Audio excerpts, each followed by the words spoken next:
So let us bow our heads and put ourselves in the holiness of our God the Father, the Son, and the Holy Spirit. Dear Almighty and ever-loving God, we glorify and thank your name.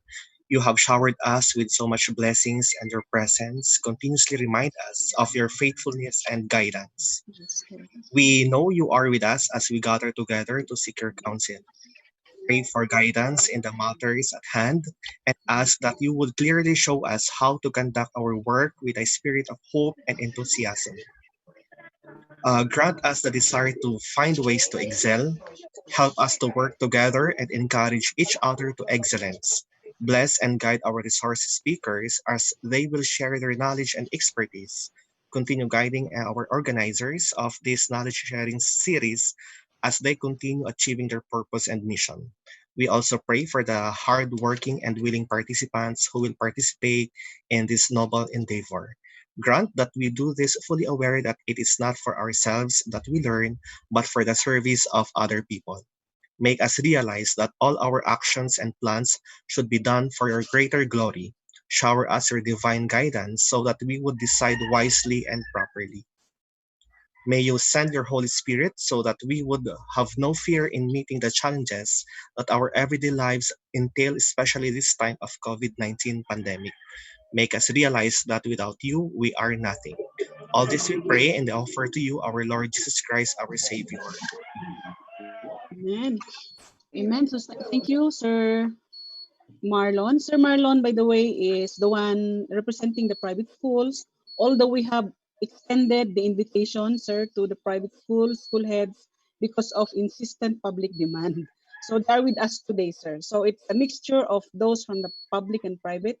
After all, we are one in our goal in meeting or delivering essentials or basic education to our schools. So to begin with, may we invite our Assistant School Division Superintendent, Dr. Soraya Facolo, for an opening message. Ma'am, please have the floor.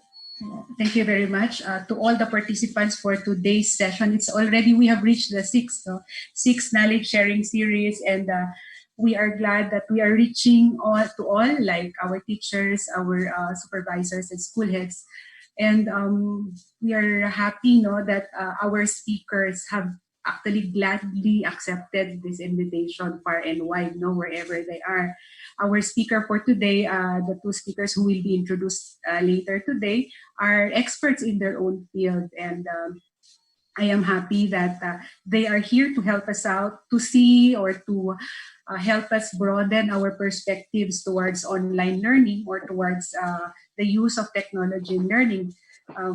We work on the framework that when we prepare for the opening of schools, we look into the different factors that will affect the learning of our children. So partly among them, among these plans will be planned for the use of technology. And as early as now, or as we are preparing, we have to ensure that our staff, our teachers, our school heads as well, and our supervisors have also a broader perspective on what online learning is all about, or also have a deeper appreciation of these different modalities of the delivery of learning. Actually, COVID-19 has pushed us, the education sector, to change, because all of these things we have been talking about since I think that was 2000 when I was still a teacher, and Sir LOYD was my student at the Regional Science and School, and these were part of the things that we were advocating back then. And it took COVID-19 to push us further and to really learn faster that we have to change some of the dynamics of the delivery of education. So with that framework in mind, infrastructure, the learning content, the use of technology, not only knowledge, but also the use of it, the pedagogy. We should be strong enough to know or to have the pedagogy of what online learning are we advocating all about. So without much ado, I welcome you all. And of course, let us welcome our Indonesian speaker who will be introduced later. Good morning to everyone. Thank you, Ma'am Soraya. So I'm asked to introduce at the same time to facilitate this session. So actually, I was trying to get information from Sir, but maybe he's a private person that I'd like to divulge much of his background. But I learned that he's from Puguis, La Trinidad. He's a neighbor in our city. And basically, he has grown up in La Trinidad as a resident there.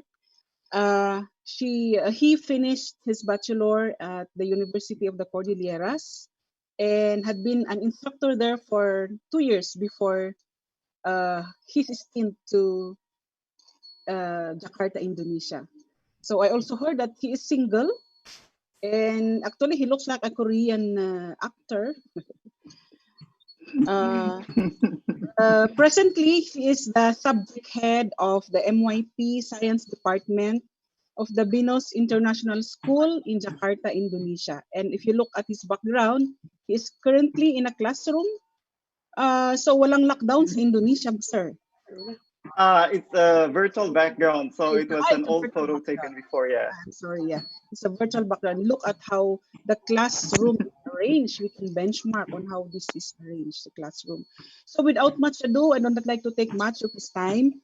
Our fellow teachers, fellow workers in government, please help me welcome our speaker for today to talk about designing online lessons.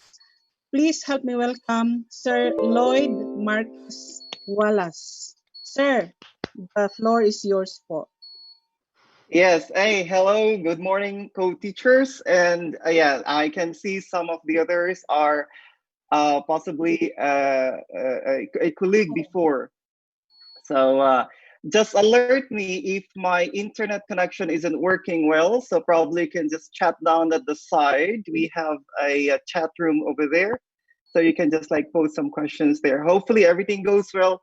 Then I can just share whatever information I've been doing for the past years of my experience. Just a little correction. I finished my bachelor's degree in St. Louis and my master's at UC. So yeah, so it was a Bachelor of Science in Biology. It was a pre-med supposed to be, but yeah, we don't get the scholarship, so we went into teaching instead. So yeah, that's how it worked.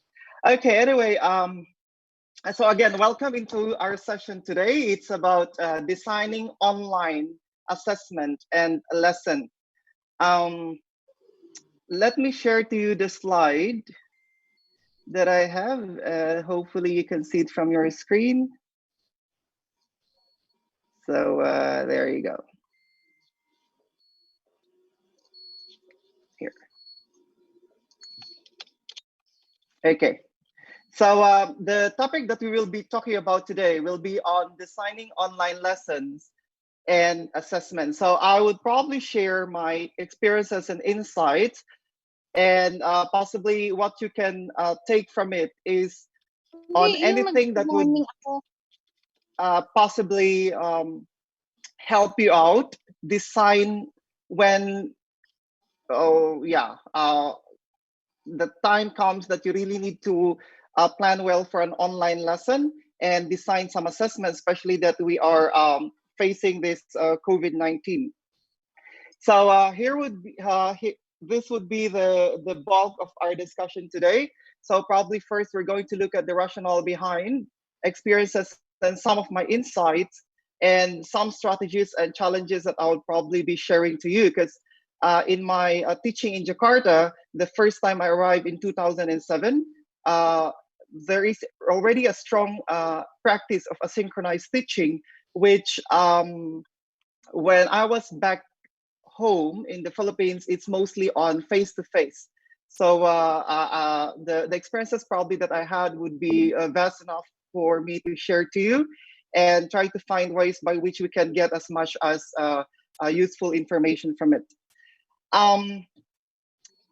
First thing probably that we have to look into would be the population breakdown. And I usually keep on advocating this to some teachers because it is a reality check that if you look at the type of a generation or population that we have nowadays, the baby boomers, as what we call it, are being educated by group of teachers that were probably coming from the silent generation, and that generation X on the screen are being educated by baby boomers. The general Y, generation Y, or millennials, on the other hand, is also educated by generation X, which means it is then established that our practices probably and our teaching trainings are based on a past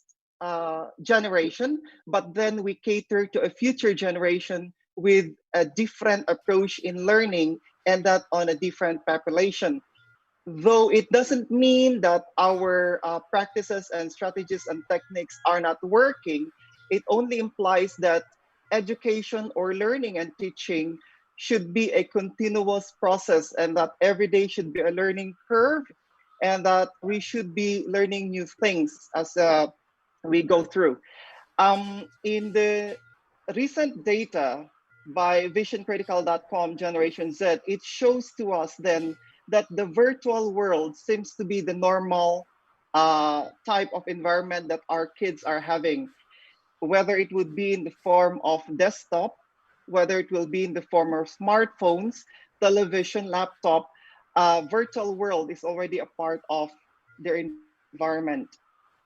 Now, looking at the present situation, here is just like an article that I managed to extract from Jakarta Post recently, and it is all about the COVID-19 and how it's affecting now the learning of our students.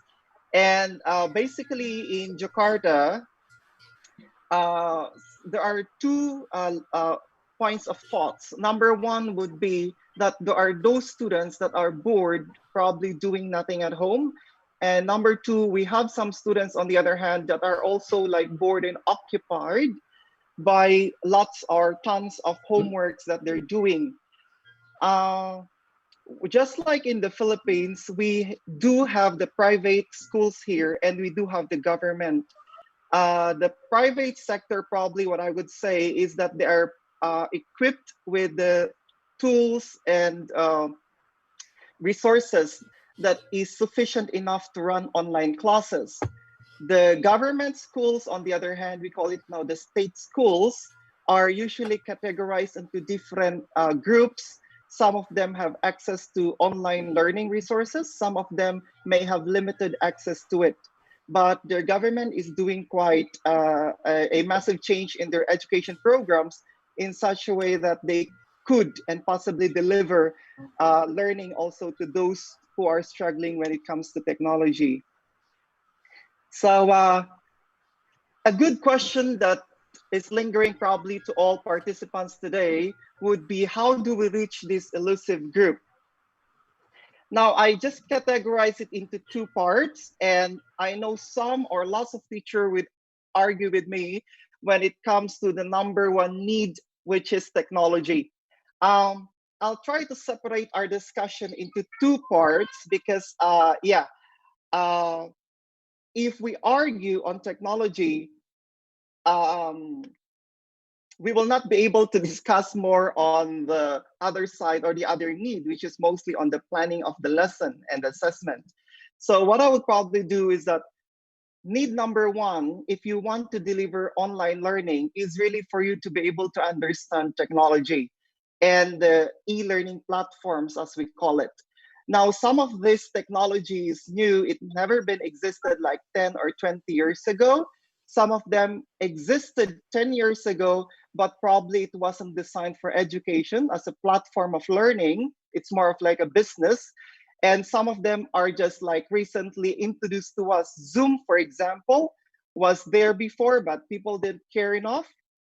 But because of COVID-19, then people started using it and people started to benefit from this use of technology. So again, need number one that we need to understand is technology. What I want to share to you is this. In our school, most teachers are also complaining. Basically, we complain not because of the technology infrastructure, but on the material itself or resources, but on the internet connection, which I understand most teachers in the Philippines probably are struggling, and not only teachers, but also our students. But when I started complaining to the school principal, sharing to them, the internet connection, the infrastructure that we have in our school, I was challenged in such a way that if the school provides the needed infrastructure, are the teachers ready to catch up with the technology? And I started thinking, well, the teachers can follow if the infrastructure is there. But the question by the board was that, what's the point of investing much on infrastructure if the teachers are not equipped with the necessary tools to maximize now the boom of infrastructure in technology?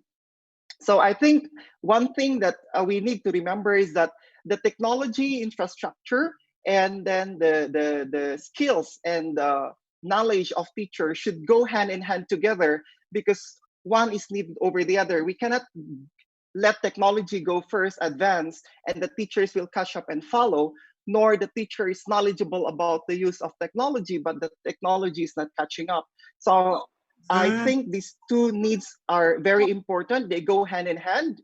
Now, it's even easier for us to ask for an infrastructure or an increase in budget and technology if the teachers are well equipped with the tools on how to navigate online resources or online learning, because when the teachers demand for it and they know that they needed for them to be able to develop or to deliver now learning, then I think that the school will be there to support and would probably find ways in order for them to move on and provide the necessary technology.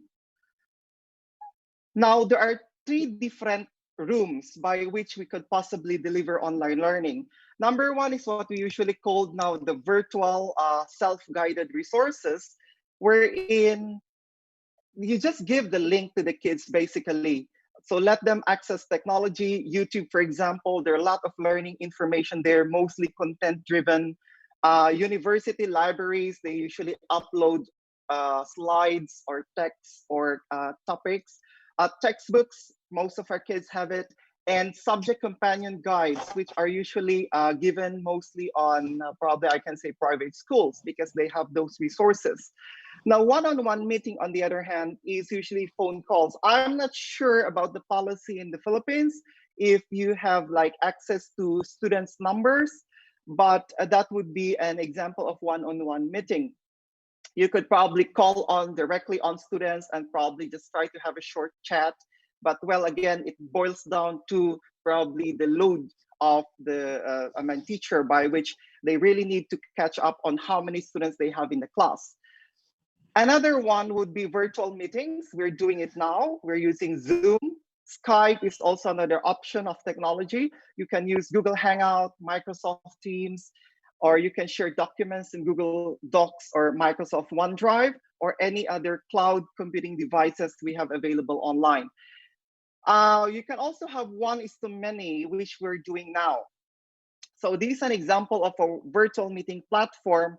But again, we need to remember that we're talking about technology, therefore access to this type of virtual meeting that we're having or session that we're having relies on the availability of internet connection and the technology or tools that they may need to be able to access, like mobile phones, laptop, or tablet.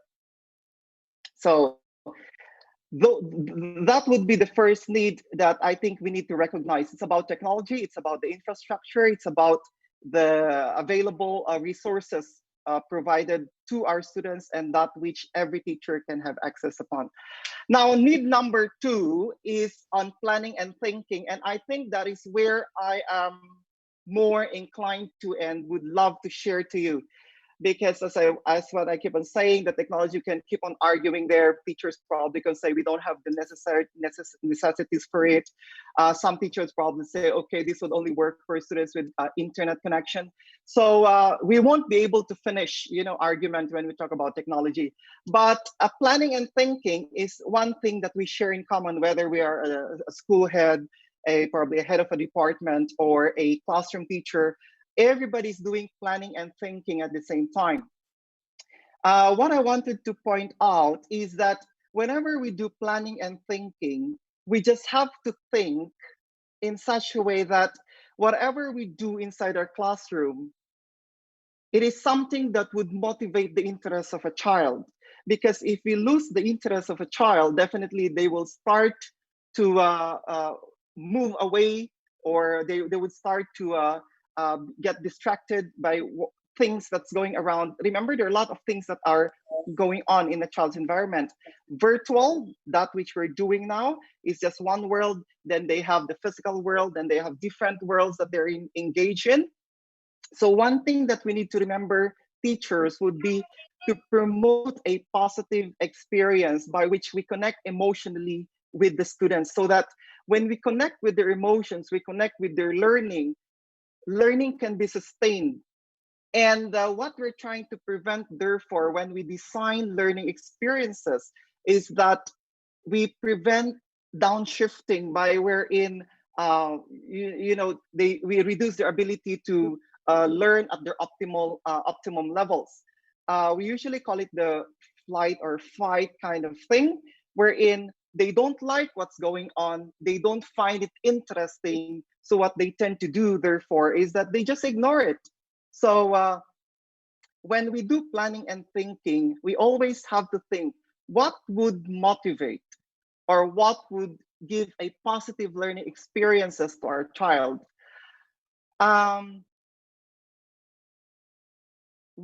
My experience, possibly in the Philippines when I was a student, was that I can see teachers who are really passionate enough in information downloading. And when I was a teacher, I realized that, you're given some options. Do you love to give, or do you prefer, is it your goal at the end of the day to upload information? Or is it your goal to inspire the students in order for them to love learning? Because if they do love to learn, no matter what you give to the kids, no matter what challenges you give to the kids, they will always find their way and their motivation and the love for learning. So that was something that's difficult for me to let go when I first joined and started a different type of curriculum in Jakarta, because it's not more of an information overload, but it's more of approaches to the 21st century learning skills. So I think here is a quite known educator. So he's a professor at MIT, Massachusetts Institute of Technology. And Nicholas said that the children should be making things. In fact, they shouldn't be learning, content probably most of the time, I would say, but they should be learning by doing. And when we say learning by doing, it's the act of learning itself. So it is something that would probably be confusing, but we need to remember that if we do love to teach content, content is all available online. Some students would probably say, oh, my YouTube channels are better sources of information than my teacher. Well, fair enough, we cannot blame those type of students, because they're just trying to say what they think is useful in their life and what they think is relevant. I remember before, a teacher of mine trying to let me memorize, for example, the periodic table. It was useful back then, but now when I started thinking and I started teaching chemistry as well in our school, we are not required and encouraged to let our students memorize the periodic table. So I was like thinking, but it would be good, because when I was a student back then and I memorized the periodic table, it's easier for me to understand the concepts, the content, the topic, to solve chemical equations, to do chemical formula, chemical balancing.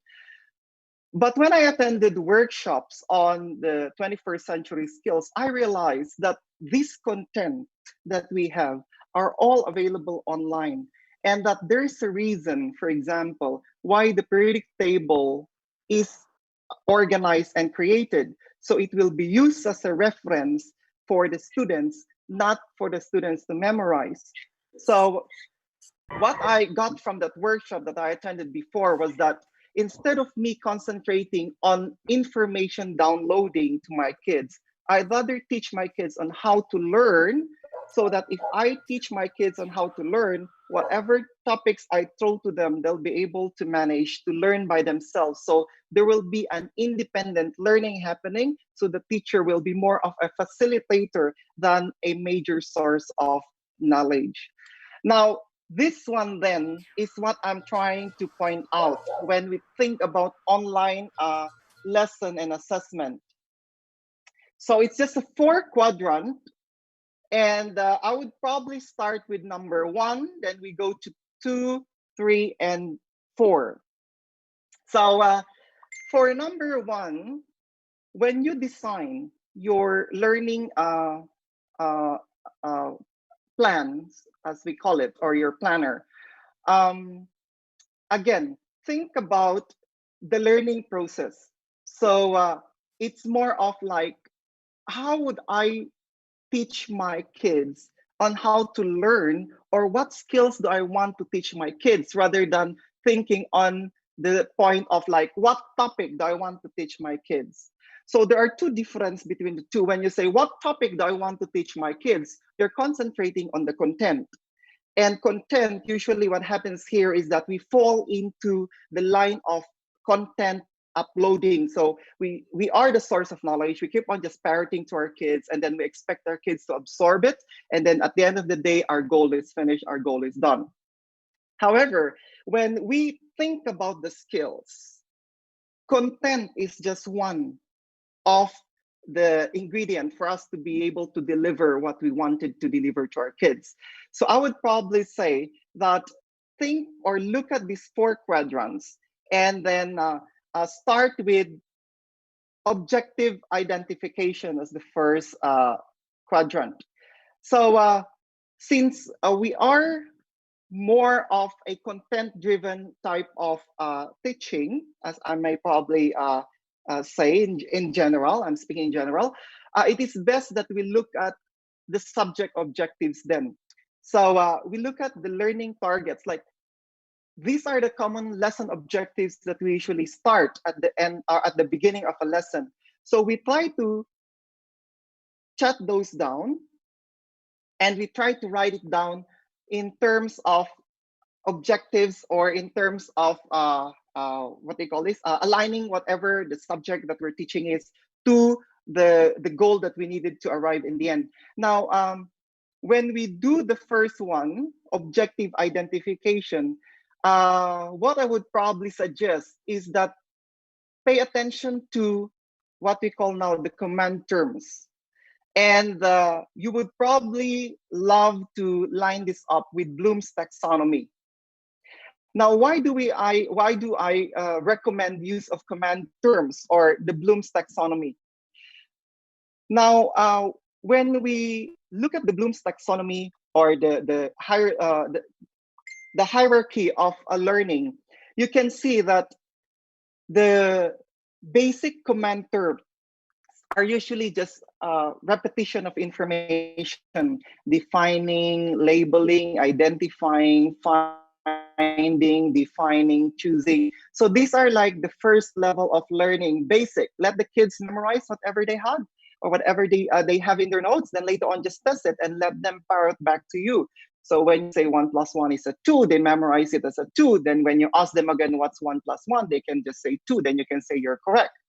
So if you look at the taxonomy, then it goes higher, and the command terms moves from a basic remembering to understanding to applying to the highest level, which is now creating. And it is at this creating stage where you expect innovation and creativity to prosper. Now, what do I say then when it says their objective identification?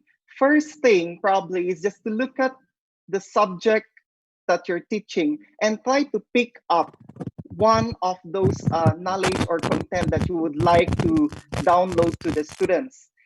And when you do that, pick one of these words that you can have here as the command term or the goal that you would like to achieve at the end. Say you're going to teach biology and you're going to teach the process of photosynthesis. What do you want the students to achieve at the end of the lesson? Do you want them to be able to identify probably the stages in photosynthesis? Do you want them to be able to explain the process of photosynthesis? Do you want them to what we call this, organize the process, or do you want them to perform probably a play related to photosynthesis, or do you want them to investigate something about photosynthesis, which is analyzing, which is coded green, or do you want them to go higher by where they evaluate and try to come up with conclusion, experimentation on photosynthesis, or do you want them to create an experiment that would probably deal or talk about photosynthesis? So see, you can see that these levels or these command terms are arranged in an increasing hierarchy so that you start first with the basic objective or maybe terminologies, and that as you go higher, you're able now to expand the learning platform of the child. Second one is that look at the skill indicator. So if you already have an objective, the second thing that you have to look at then is the skill. Okay, you wanted to teach the concept of photosynthesis to the kids. Now, second thing you need to remember is that what skill do you need to teach them, or what skill do you want them to remember? How could I probably simplify this in based on experience? I would probably say, okay, you wanted to teach the topic of photosynthesis, but you have to remember what skill do you want them to take it home in such a way that whether you're teaching photosynthesis today, you'll be teaching maths tomorrow, you'll be teaching essay writing in English, you'll be doing probably other topics in other subjects. These skills is still transferable. In our curriculum, let me just share to you, this is now the slide. So on your screen, you can see now the learning skills in our program, that is now the specific program that we're applying in our school. You can see that we have different set of skills. I wanted to teach my kids the process of photosynthesis, so I want them to be able to explain. That was my objective. Now I look at this set of skills and I try to pick one by which I would be guiding my students. So I would probably say, okay, let me work out on their social skills because my students doesn't know how to collaborate well. So see, I will be teaching the process or the content or the concept of photosynthesis, but I keep in mind the set of skills that I want my students to learn and that they'll be able to transfer in different disciplines. So I would probably say, okay, social skills, collaboration. So how do I do that? Now, in order for me to deliver that, I need to look at the third quadrant, which is now a strategy. So I have an objective. I identify a particular skill I need my students to develop along. And third would be now a strategy for me to be able to teach these skills driven by the objective of the lesson. So I hope we can get the connection of the three. I repeat, we have to find a strategy. So we're teachers, and during probably our learning years, we've been uploaded or downloaded or information loaded with technologies, strategies, techniques on how to teach. Those are the strategies we're talking about. So,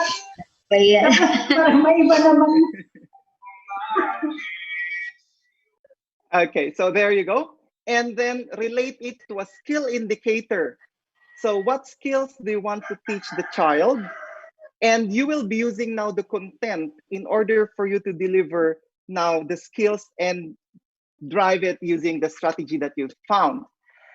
When we look at the skills here that we're trying to teach to our kids in our school, mostly they are taken from 21st century education skills, which is like, there are a lot of research that were probably published alongside those things.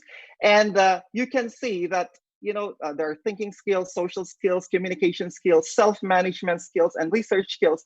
These are just big skills that our students probably nowadays need the most. You can observe that thinking skills by wherein we usually have information loading, or what we call it now, content loading, is just one of the skills that are important in the 21st century. So again, identify your objectives, uh, uh, uh, set out a particular skill indicator, and find a strategy. Now, again, when we go to strategy, there are a lot of strategies or suggestions that we could probably do to explicitly teach a certain set of skills. I usually find this very common in elementary teaching or in elementary teachers, but I think it's also important to use them up whenever we're teaching now middle school and high school or the junior and senior students. We are so much engrossed with, loading them up much with content in such a way that they try now to move away from the learning process, or what we call the interest of learning. Now, one way by which probably we can sustain those interests of the kids and those learnings that they have is to find different strategies by which we can drive and deliver our lesson. So these are just like different forms. Later on, you can just like explore it. I gave the link later on into the resources page. You can just click on that link. There are like thousands of it, there are hundreds of it available online. And I think these are just ways by which, you can facilitate learning faster. Now, I can just imagine the pain of teaching like 40, 50, 60 students in a class. I used to be teaching in the university, and you can have like 60 students in one class and marking like 60 multiple choice question paper all at the same time. How many sessions you have? It's been tiring. It's a lot of administrative work. When I started working in Jakarta, I realized that my function is not more of a teacher, but a facilitator. And that is achieved by trying to provide explicit teaching strategies to the kids, wherein you can just leave 100 students doing all the work at the same time, collaborating at the same time. In the end, they just give you one product, which is now an evidence of their collaboration. Should it can be in the form of a newspaper writing, newspaper article writing. It can be in the form of a media presentation and the like. So these are just examples of those teaching strategies. So if I may go back to our quadrant, number one, you have there the objective again. Identify the skills that you may need. Find the strategy that you could probably use to deliver the content and that be able now to practice the skills. And last but not the least, this is one thing you should never forget when you design your online learning: the type of assessment that the students are expecting. Now, whether it will be a summative, whether it will be in the form of a formative assessment, make sure that there is now an evidence of learning. And I would probably say that a simple exit pass at the end of the session, or probably a simple checkpoint or simple formatives like journal writing, that would probably be good enough for the students to know that the teacher is there facilitating and trying to find out what's going on. So if you look at number 4, then it says there the evidence for learning. There are different ways by which you can do that. You can probably ask your students and say, okay, I want you to show me an evidence that the members of the group was able to practice effective collaboration. So how do they do that? You would probably ask them to take a screenshot of whatever they're working on. You would probably ask them to share to you a reflection journal by which they try to share to you what have they done, what have they contributed to their group. You would probably ask them to submit to you a work sample wherein each part of the work is divided into different sections by which different students were able to work on. You would probably ask them to role play and take a recording. This is usually important when you're talking about in classroom face-to-face learning, but there are different tools or strategies by which we can do summatives or formative assessments in online learning. And then for us, what we're trying to do is more of paper, because we have to remember that there are those students that we have with no internet connection or having problems with their internet. So we try to make sure that we divide the tasks that they have. And let me just share you one slide that I managed to use for my students in a class. So looking at this strategy that we have, the 4 strategy, right? So you identify your objectives, you identify the skill you wanted to teach the students, you have a strategy on how to deliver the content, and that you have now an evidence, which is in the form of problem assessment. So I developed now a slide that I shared to my kids. I just uploaded it over the internet, and I gave it for the students like 3 days, 3 sessions, 1 week most, to study at home at their own time. And if you observe the slide on how it was like organized, there you go. So it's a topic on chemistry. It's ionic bonding and naming ionic compounds. So there, you can see how I align my objectives, like what I want the students to achieve at the end of the unit, and the skills that I want them to practice. So if you observe, I use the word explain, apply, I highlighted, because this is the command term. I took it from Bloom's taxonomy for me to know that explain is a higher level of learning by which the kids need to achieve at the end of the unit. So whatever words they can do at the lower part, they may be able to state, they may just be able to describe. My bottom line or my bottom goal at the end would be for them to be able to explain the formation, chemical formula, and naming compounds, and at the same time apply. So these are the 2 words that I want my students to remember when they learn the topic on ionic bonding. So while we do that, I'm concentrating on communication skills. So when I say communication skills, remember that the language of maths is numbers. The language of chemistry will be the periodic table of elements. The language of biology will be the command terms or the vocabulary words of life sciences. English, we also have their own enriched vocabulary words. So these are the skills that probably I want to deliver to my students. So every time I talk about the chemical formula, I'm also talking about the language in chemistry, or how to read the symbols, what symbols do we use to indicate a chemistry or a term in science. And at the same time, another skills will be critical thinking, by which they practice observing carefully in order to recognize a problem. So see, I have a particular set of skills that I need to deliver to the kids, not just concentrating on the objective of my lesson. So if you look at how the slides progress, which I shared also later on, you'll have a copy of it. I shared it to Jovelyn. Jovelyn would probably share to my Google Drive. So these are just my slides. And as you can see, it keeps on building. It's very explicit. It's on a step-by-step. It tells the kids what they need to do. It's trying to communicate information. It's using symbols. It's using words. It's using chemistry terminologies. Because my concentration, remember, is communication. So what are these words that we're using in chemistry? And as they do that, they keep on observing. The slide keeps on building. It doesn't flash all at once. It keeps on happening on a step-by-step direction. So they do step-by-step. There you go.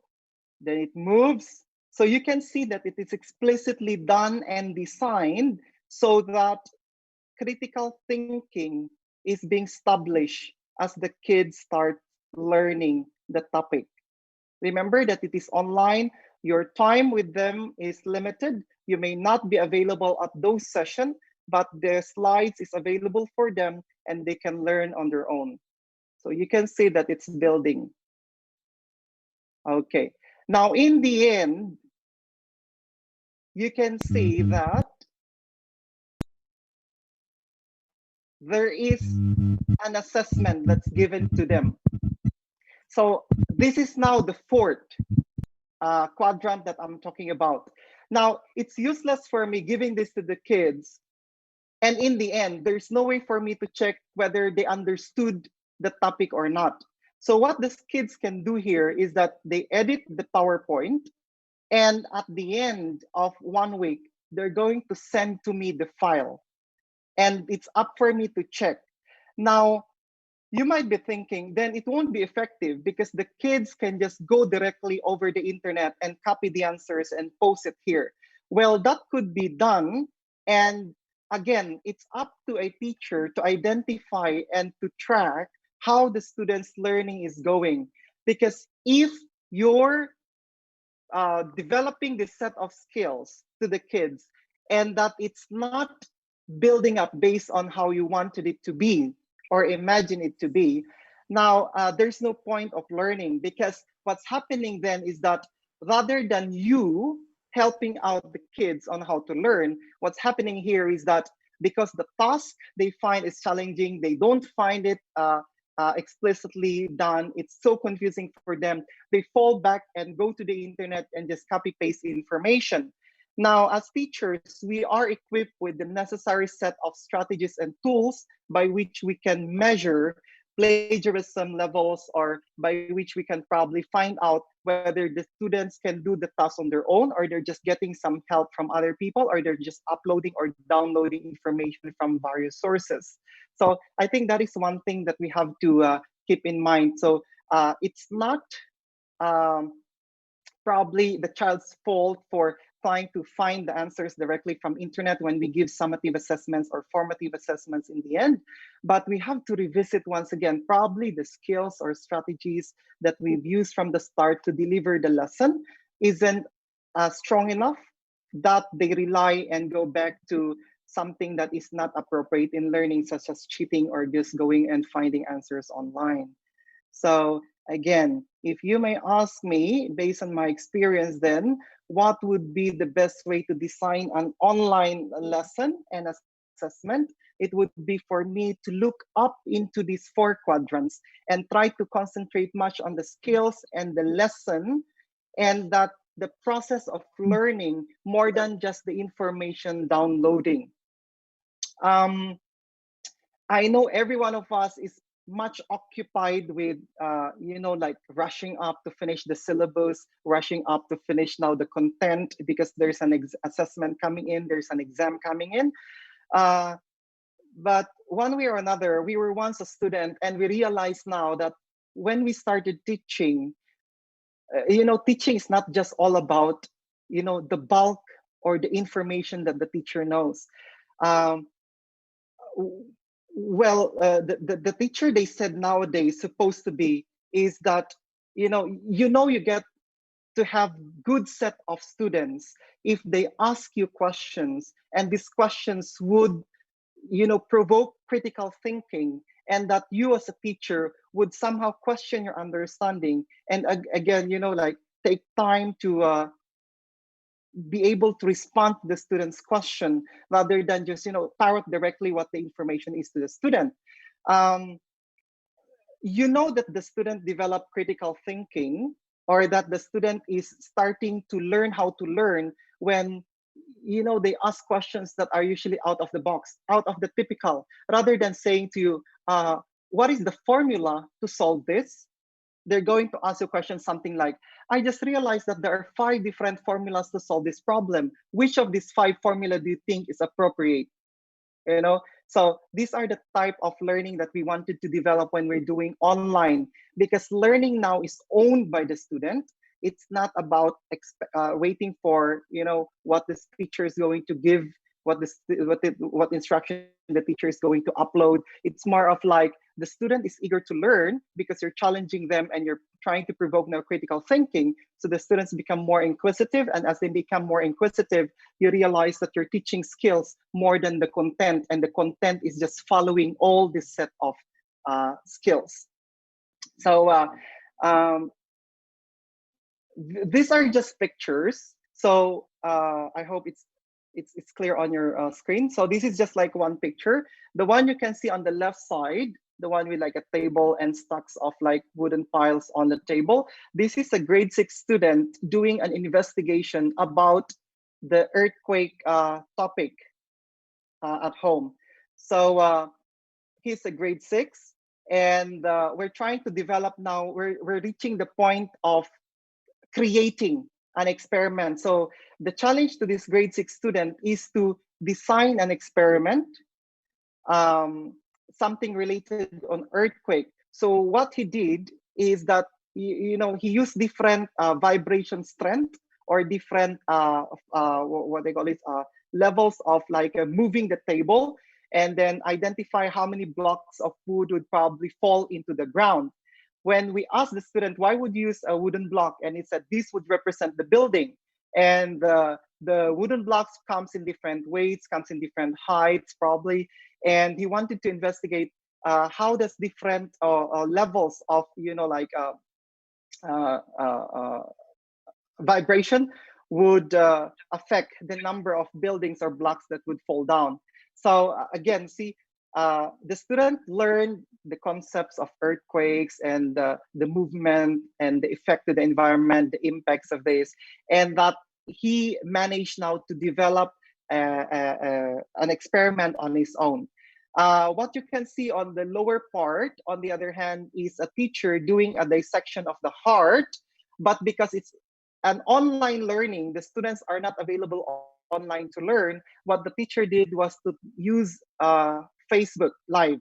So Facebook Live is again another platform technology by which the teacher records what he's doing. He's trying to dissect a heart, and is going to upload in Facebook and let the kids later on study the heart and probably do some question answers at the end as a summative or formative assessment. Now, these are the 10 suggestions then. These are the insights probably, or what they call this, like important things that I would probably share based on my experience as a teacher for quite some time, especially on a balance between synchronized and asynchronized teaching.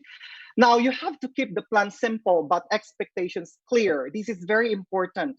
Again, when we're doing online learning and we're designing online lessons, you have to remember that making it complex, making it complicated doesn't benefit the students nor the teacher, because the more complex, the more complicated it is. Remember that the teacher is not available 24 hours.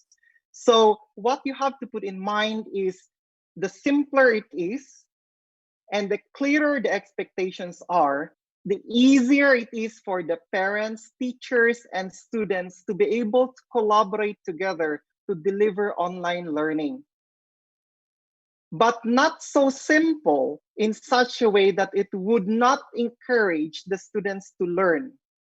So think something that's interesting for learning. What are the interests of your kids? Plan simple, make the instructions and expectations clear, both for the teachers, the parents, and the students. Because remember that students that you have at home may rely on their parents as a secondary source of information.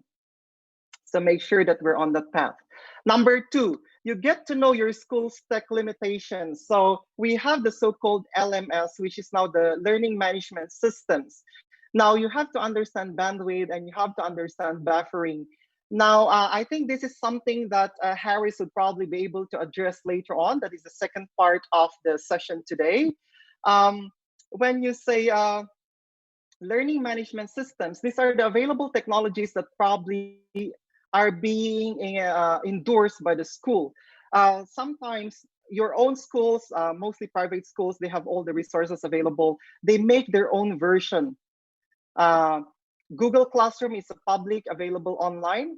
Microsoft Teams is also available online, but some schools, they have their own version. So again, it's very important to see what common learning management systems the school is using so that everyone is on the same boat. And if there are some issues on technology, everybody can just support each other. So that is one thing that's very important that we need to know. Number 3 would be you have to make a balance. Now, when you do online learning, do not expect that most of your time will be on synchronized teaching, face-to-face, just like what we're having now. It won't work that way. It will burn you out. And I'm telling you, after 1 week or 2 weeks, you'll come back and say, I don't want online learning. I'm done. I'd rather go back to school and do face-to-face, which is fair enough. It's normal. It does happen to teachers. It does happen to me. So what you need to remember is that make a balance between the two. If you think you're burnt out, you're exhausted for synchronized teaching and doing online learning like what we're doing now, you try to rely on asynchronous teaching. Make sure that your materials are available, they're ready beforehand, so that when you're not available online for the kids to communicate, you have the offline learning resources available. And when we say offline, again, you go back to where to find the information. Would you want to put it in your email? Are you going to use now tools like Google or Microsoft? You have to collaborate that with your school. Be innovative and creative, and at the same time resilient. Now, this is something that's new for us, especially that suddenly there was like a moment of a flash on, and then it says, okay, stop, next week, 2 weeks, 1 month from now, we're going online. And everybody was like looking at each other and say, online, what does it mean to do online? How does it work? How do we do it?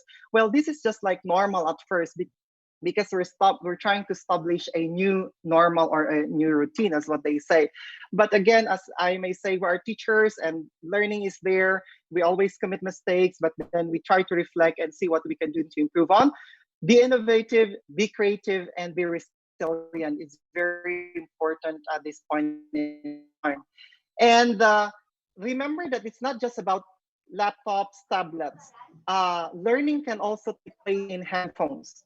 So try to find ways by which you can also use handphones. And there is the framework called 4C, that is now content, compute, capture, communicate. If you want to know more, I have the link posted in the resources page. So this is just one way by which you can use mobile devices rather than just relying on laptop and on tablets. Understand the students' access to devices again. So when you do online learning, as what I said, plan simple.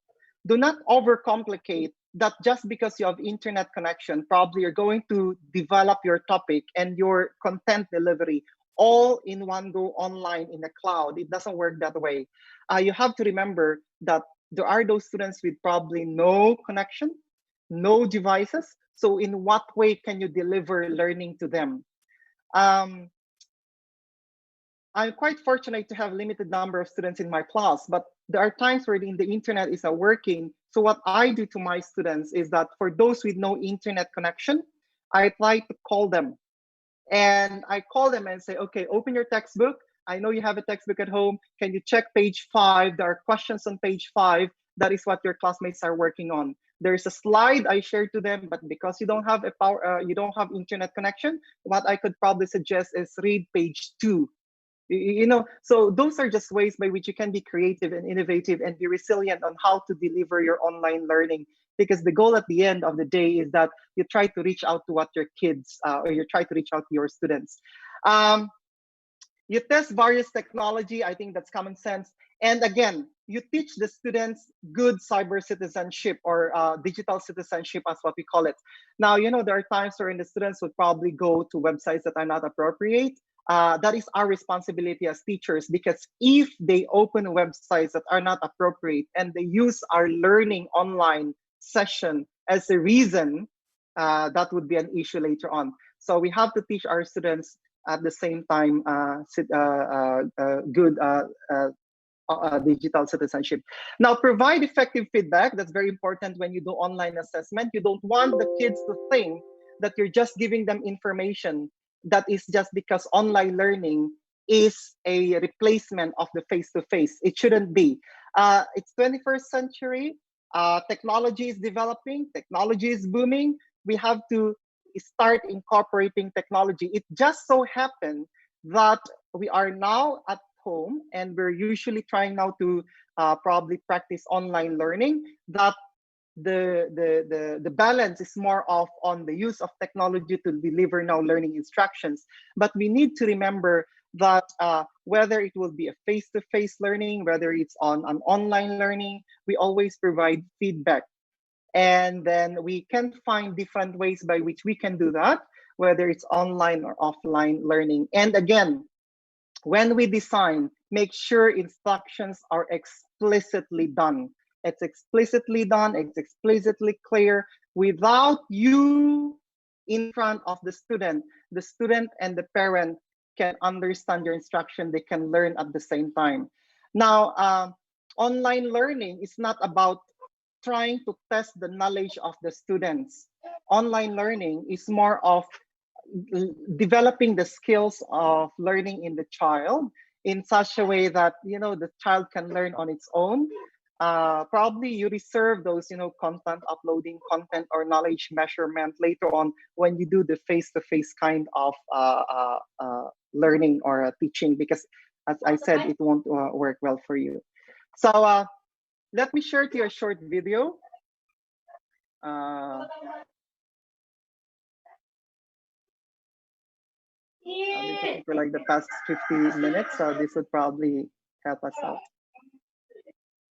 Oops, it's not playing. Okay, anyway. There. There's a video, but it's not working. Let me just find that out later on. But here, you know, just like the experiment on the Slinky, it says disturbances take time to propagate. And I know that for us teachers, you know, this new set of information on how to design online learning, online assessment is something that's new. It's something that probably is challenging. It's something that's outside of our comfort zones.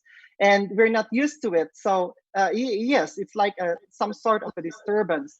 But what we need to remember is that, you know, it takes time for us to catch up with this new norm. But mind you, we have to remember that, you know, we're trying to cater to students that are one step, you know, more advanced in terms of technology than what we used to have when we have those days. So we have to make sure that, you know, we're always somehow resilient on that matter, innovative and that creative. So as a ending statement, I would probably say, yeah, welcome to Generation Z. And technology is inevitable. It's always a part of teaching nowadays. We cannot go away from it. And that students will always use technology wherever they go. It would be probably through handphones, Facebook, social media, Twitter, Skype. They will always find a way to access technology for their learning. And keep that fire burning. And thank you for listening to this presentation. I have here the information that you may need. I have here all the resources that I've used in my presentation. If you would like to know more about it, you can just go over it. And then if you need and you're more interested into it, you can just like feel free to keep in touch with me. All the sources that I have is shared in our Google Drive. Now, lastly, when we say explicit instruction, you can just like see the sample I've created for science. It was just something that I gave as an assessment to my grade 10 students. There you go. So it's an essay. All right. So it's an essay. So it has now, again, the skills that I want them to develop. So it's about media literacy. So the task that I'm giving my student is about you know, using their knowledge of chemistry, that there are a lot of issues nowadays available. It could either be something related to their face, like pimples or acne scars or whatever. And there are a lot of products available in the market that comes in different forms that promise different results. Now, what I want them to understand is on the concept of media literacy. So they are going to look at this type of advertisements online. They're going to evaluate how this advertisement can like decide, you know, like which particular product they're going to pick. But when they pick a particular product, they're going to look at the chemistry of the product. So this is just one essay that we require them to do. And again, the skill is there. And in the end, clear instruction, that is very important. So you have here an idea how I want their essay to be structured. I have here the assessment criteria. One thing that I observed from us in the Philippines, I don't know, probably I'm not speaking in general, but when I was a student, I can remember my teacher saying to me, write an essay. And I don't know what type of essay is a perfect essay. I don't know how would I get the perfect score in an essay. So it becomes subjective. So my understanding is if the teacher thinks that my essay is good, then I can get the highest score. But if my essay is bad, then my score would probably be bad because based on the teacher's level of expectation, it didn't meet the teacher's expectation. But at the first place, it wasn't clear. So in explicit instruction, you have to make sure that the student know what they wanted to achieve at the end. So if you look at the assessment that I've designed here, I included a rubric, and this rubric will tell the student that they get the highest level, which is a level 7 and 8, if they have done the following. And they get 1 or 2 score if they have done this. And if you observe the words that I'm using there, mostly they are the words taken from Bloom's taxonomy, the command terms that we used to discuss earlier. So yeah, so those are the materials that I would probably be willing to share. This is another example of an instruction worksheet. You can see it says there's step 1, this is what the student need to do. All right. Step number 2, this is what the student need to do. Step number 3, this is what the student need to do. So explicitly done, step by step, and clear for the students to follow. So those are just ways by which you can present your work. And yeah, in the end, this would be the cards that we have to play when we design online learning. And yeah, there you go. Okay, so that would be my topic for the last 50, 60 minutes, I think, of sharing. And if you have questions, then probably we can like open the window for you to like ask questions. Ma'am Jovelyn, are you back there? Jovi?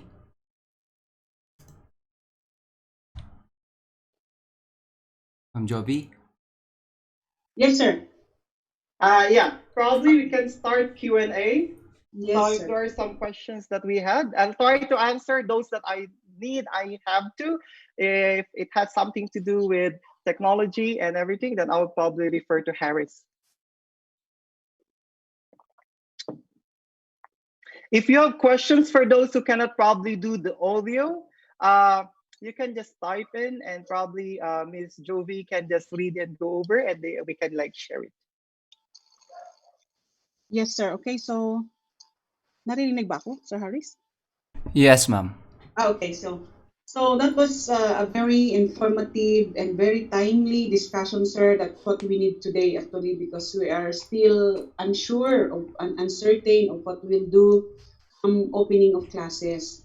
While it's true that very soon our quarantine status will be lowered to GCQ, General Community Quarantine. Still, we need this, sir. So I'm sure the teachers have a lot of takeaways when listening to the session today. But for those who still are unclear or would like to ask something, please raise your questions pag meron, mga fellow teachers.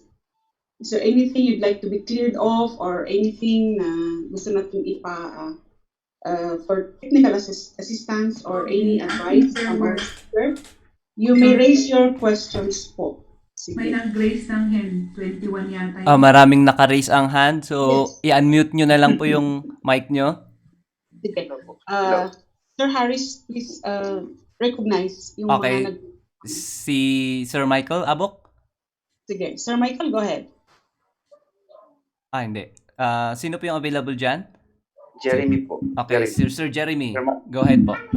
Sir Jeremy? Yes po, ma'am. To Sir Wallace, Yes, sir.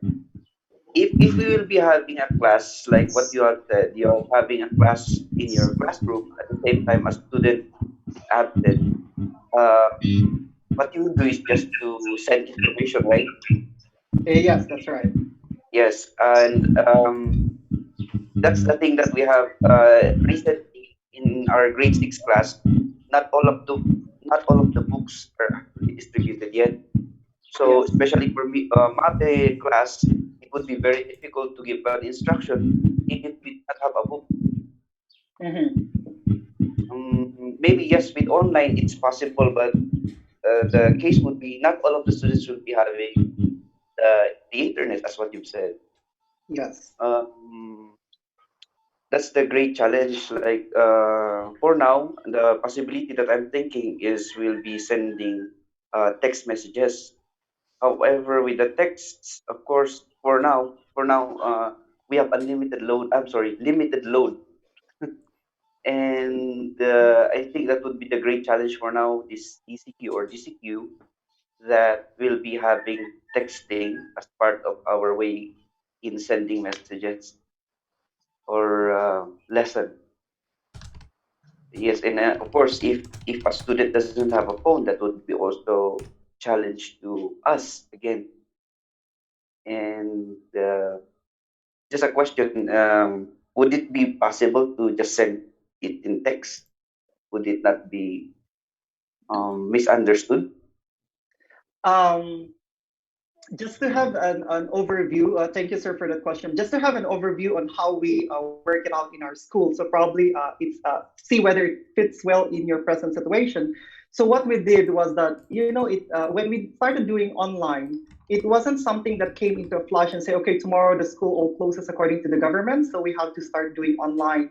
So what the school Yes. did was that we have like 1 week of like just transition. So we didn't do anything. We just the teachers in school are busy preparing. The kids at home are just like relaxing for a bit, getting themselves ready for online learning. So we did a survey and we identified like what form of technology do the students have access to.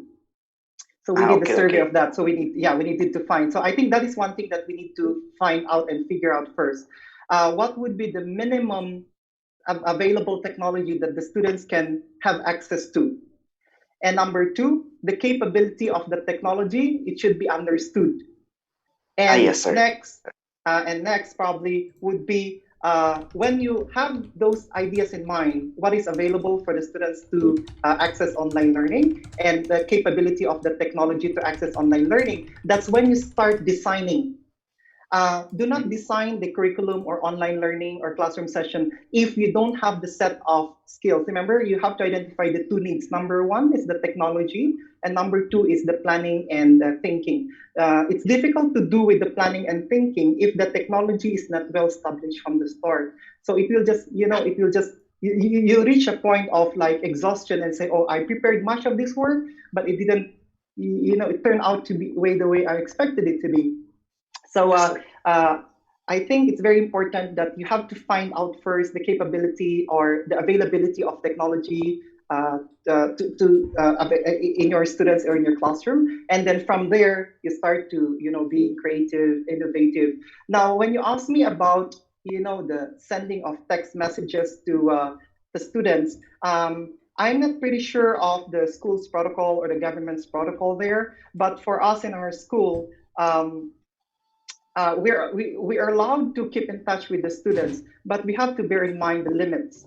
Uh, we are a private school, so the idea here is that if there's the complaint and then there is an issue, it's either your contract is terminated or that there are sanctions given to you. So this is something we're really very very careful. And I think yes, for teachers, especially males chatting with females or female teachers chatting with males, there are some issues that will come later on. But as responsible teachers, I think if the best way we could to keep in touch with the kids at this point in time for learning is sending SMS, and we think that it would be beneficial for the kids learning rather than them staying home doing nothing, then I don't find any reasons to say that we shouldn't be sending text messages to students. Okay, thank Thank you, you. sir. Thank you, sir, Thanks, sir. for Thank you, ma'am. yes. Thank you, sir, for the answer to the question of Sir Jeremy. Just something in mind. I have something to suggest about this. Yes, it's true that in our system, of course, not all students are connected with the internet. So Yes. one way, one perhaps strategy to maintain also the social distancing in the classroom is, I don't know if this works, it's just an opinion. We divide a strategy where half of the class will do the online and half of them will be the face to face so that everybody will be accommodated. I don't know if this works, but I see the purpose of doing it in order that the social distancing in the classroom will still be maintained. Because with number of students per Yes, class, ma'am. like 50 to 60, it won't be possible to have the face-to-face learning given that we'll be under GCQ. Right. Uh, Right. Yes, ma'am. so well, Ma'am Soraya is here. We will try to have this as our plan soon when we do the planning. So any more Yes, questions ma'am. po? Any more questions? Ma'am Jovi, Yes, sir. meron dito from the chat, Yes po. kay Ma'am Amherstia Diaz. Sabi niya dito, Sir Wallace, what is the ideal class size for online lessons? Mhm. Providing, for example, internet connection for students can be provided by the government or can be provided by the government. Granting, for example, that the government will work out for the provision of internet connections to students. Yeah. Yes. Yes, ma'am. Actually, when you talk about online learning, this would cater to 1, 10, 15, 100,000 of students. It doesn't matter the number. What we need to remember is that we have to think the two types of learning, whether we're talking about synchronous or asynchronous teaching. So when you say synchronous teaching, the smaller the number, the better. That is because you're doing group chat or group discussion, just like what we're doing now. This is an example of synchronized teaching. So it's face-to-face, real-time, information loading, sharing skills and everything. So we're doing all synchronously.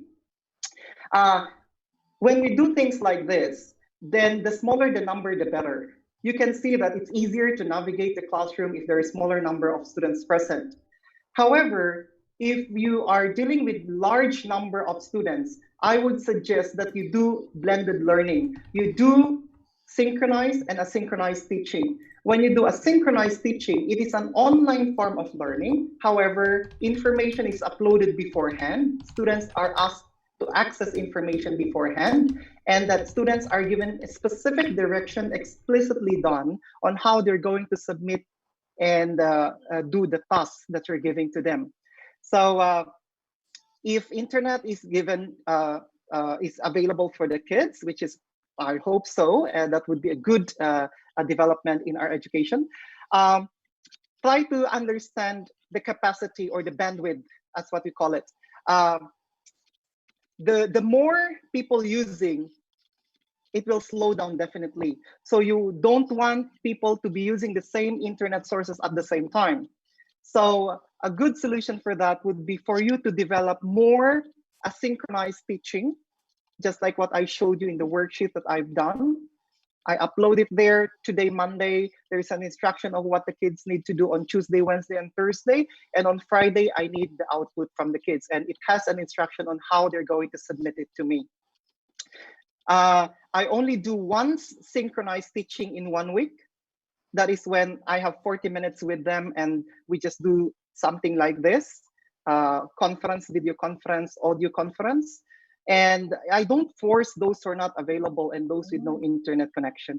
So again, synchronized teaching, the smaller the better, understanding bandwidth, but big number of students rely on asynchronized teaching.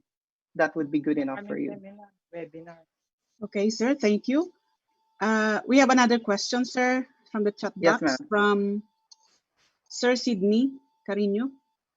Sabi niya, you presented a sample collaborative work among students. Do you find collaborative learning working among students effective even when done online?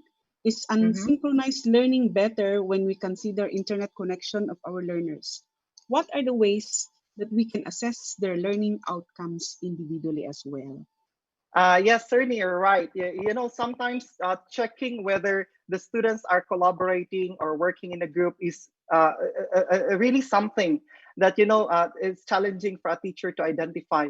But as again, if we go back to the 4 quadrants that I mentioned, one of the quadrant there, the third quadrant, is on strategy.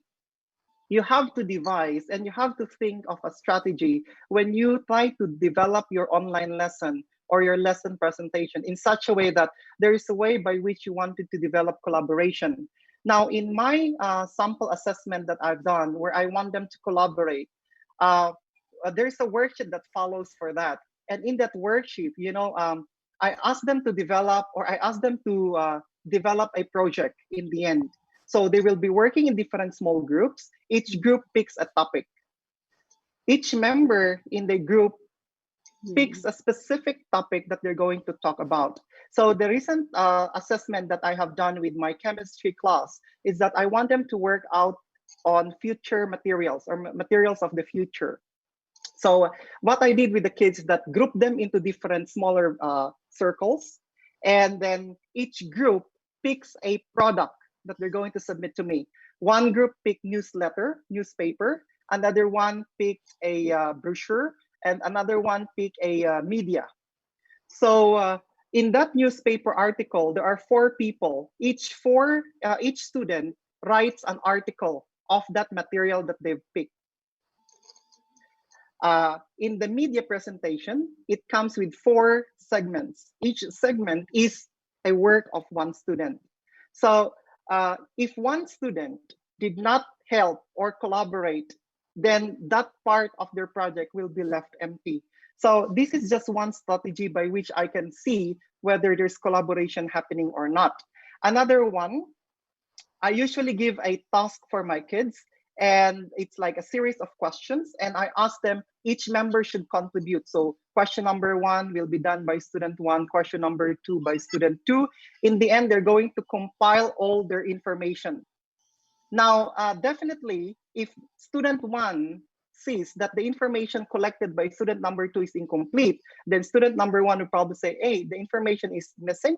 You have to do it, because the overall performance will be the overall score for our team. So these are just ways by which you can come up with a creative way or innovate ways of strategies on how you could probably measure collaboration level among students. So there are lots of strategies available out there.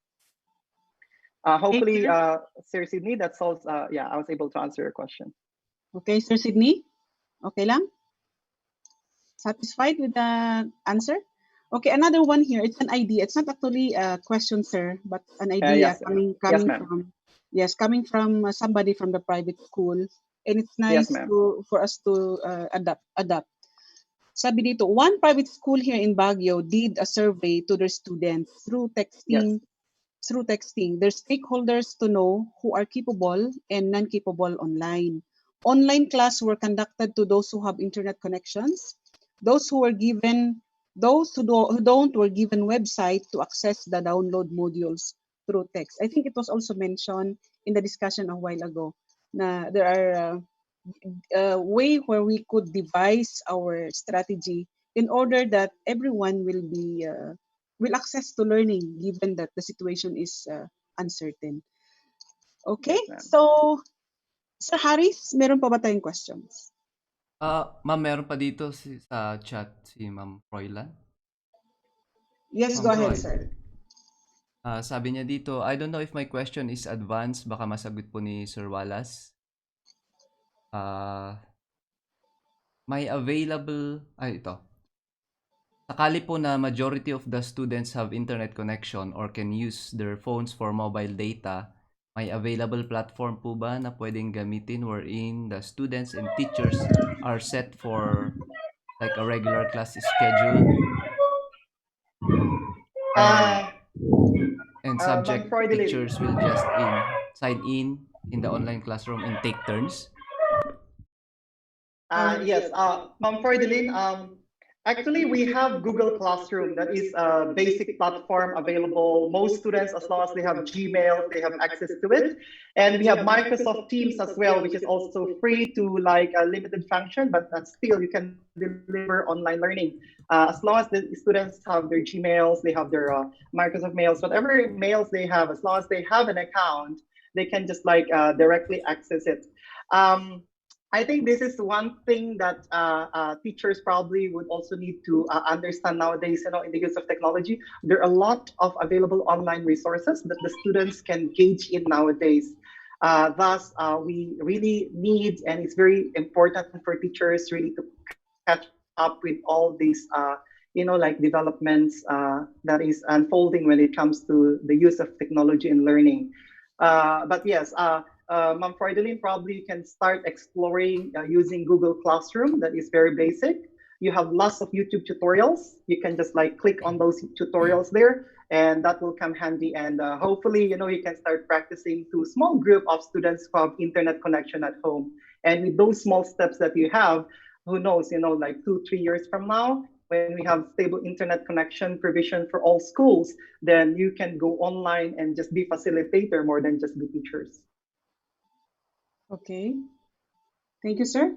So another challenge, as Yes. I read in the group chapter, is that when we devise a way where online is to be used as method of digital platform, Yes, ma'am. we do not discount the fact that sometimes it will be the parents doing the evaluate or the task of the students, and it's happening today, sir, for this fourth quarter for the private schools. Most students, as observed according to some private school teachers, are it's the teachers doing, I mean the parents doing the task. So it's not a an advisable strategy as of now.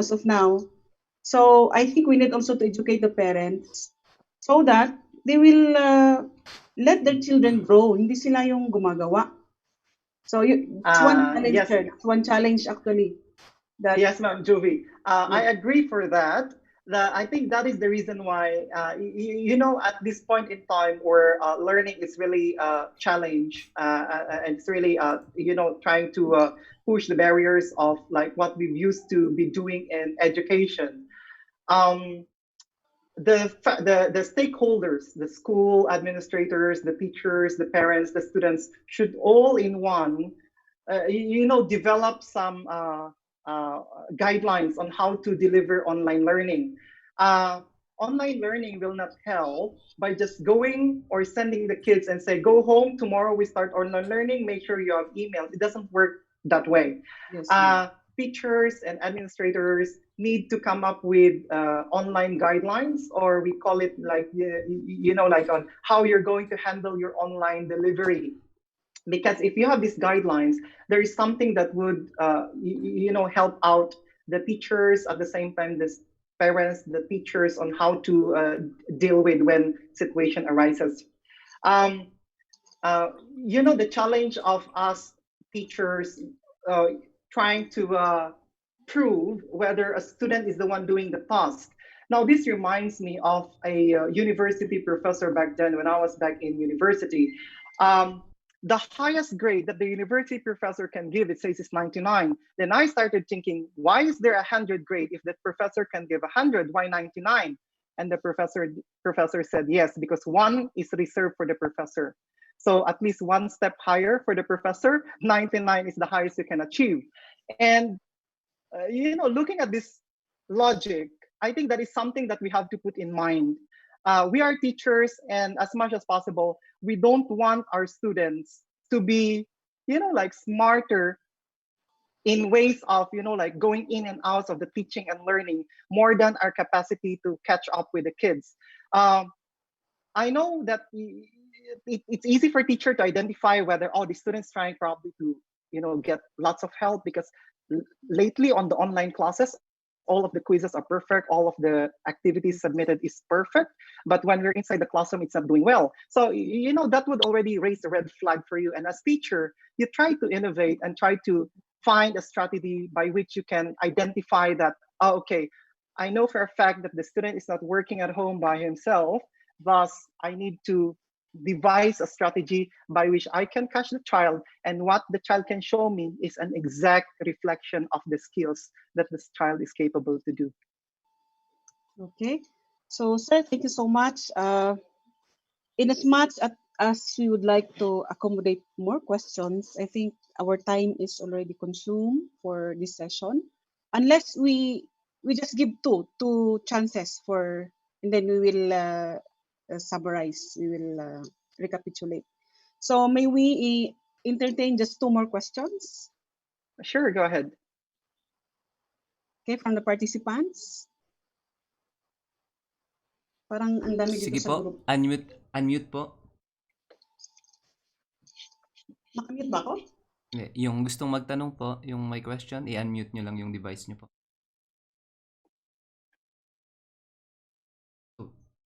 Baka wala ma'am, ito na lang yung nasa chat po.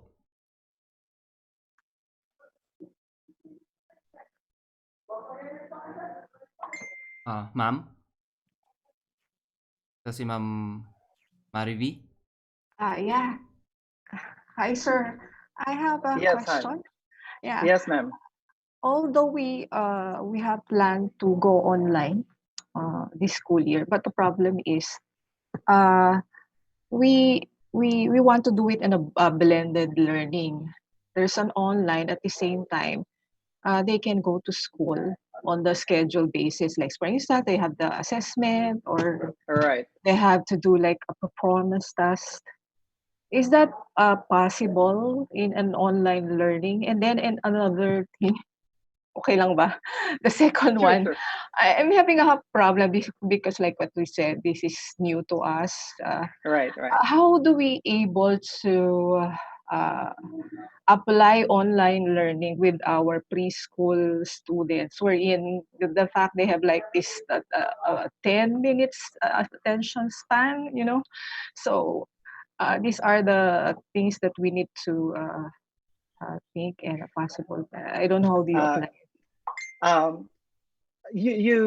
We try to understand that with the use of technology, there are some certain limit to the age supposed to be. In our school, what we do is that, when we teach preschools, we work out with the parents. So parent and the child are both available online. Yeah. The parent is there, the teacher is available online. Most of the time it's synchronous, just like what we're doing now. That is because you need to demonstrate to the kids. They need to see, they need to hear, they need to exactly see you like face to face, as if go in virtual form. So I think when you talk about preschoolers and the smaller grades, for us grade 3 and below, we managed to talk with the parents. So parents needs to be available online together with their parents when the learning is happening synchronously. Okay. And when you do blended learning, yes, that it would be probably good for you if you can do a combination of in-school face-to-face learning and online learning. I would probably just suggest that, it's not just because of the COVID going around that we have to engage ourselves with the use of technology and online learning, but it is the trend of 21st century education. So we need to keep pushing for that. We need to start developing our knowledge into it. And it's quite pretty obvious. You start introducing technology in your classroom, students started to engage, students started to like your class. And you can see that, the students become more productive for that matter. Okay. And then last one thing, when it comes to like an online, another thing that we need to consider, that we allow as the parents to have their own like a class compartment. I mean, they have this table, and then with this schedule, they need to go there, and then they have to wear uniform as well. Is that I don't know. We're just thinking. Yes, I think that is something that school administration and teachers can design and talk about. When you do online learning, you don't follow the exact timetable of online face-to-face learning in the classroom. It doesn't work that way. For us, for example, we meet 6 sessions every week. That is 40 minutes per session, but we reduce it to 50%. So we only meet 3 times 40 minutes, because it won't be effective if we always do face-to-face like this. It will burn out the teacher, and you will realize that the kids is also tired because they're always in front of the laptop, which is not advisable. So it really needs, like proper development of our planning in order for you to be able to effectively deliver an online form of learning.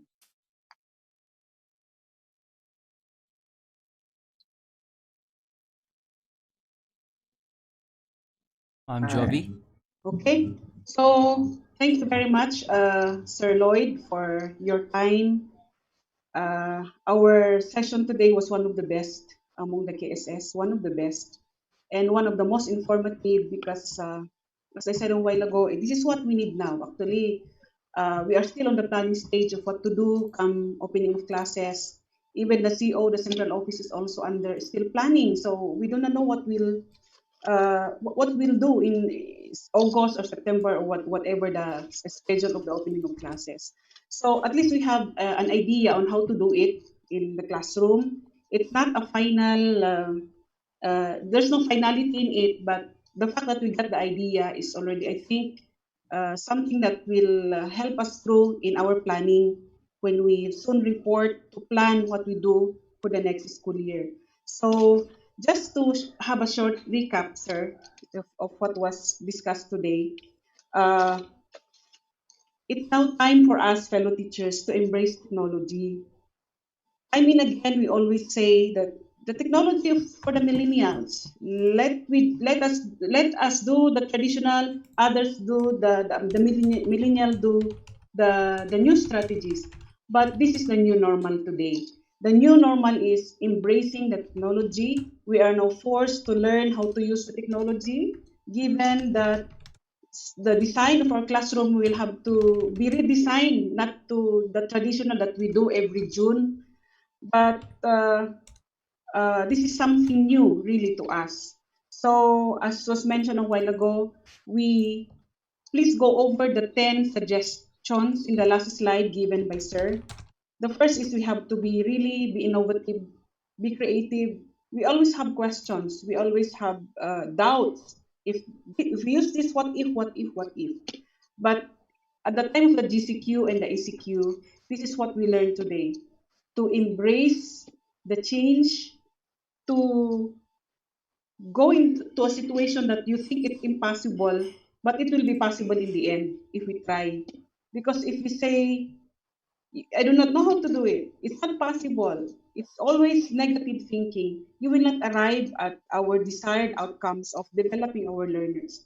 So, as mentioned a while ago, we have to have a critical thinking, good planning strategy on how to do it.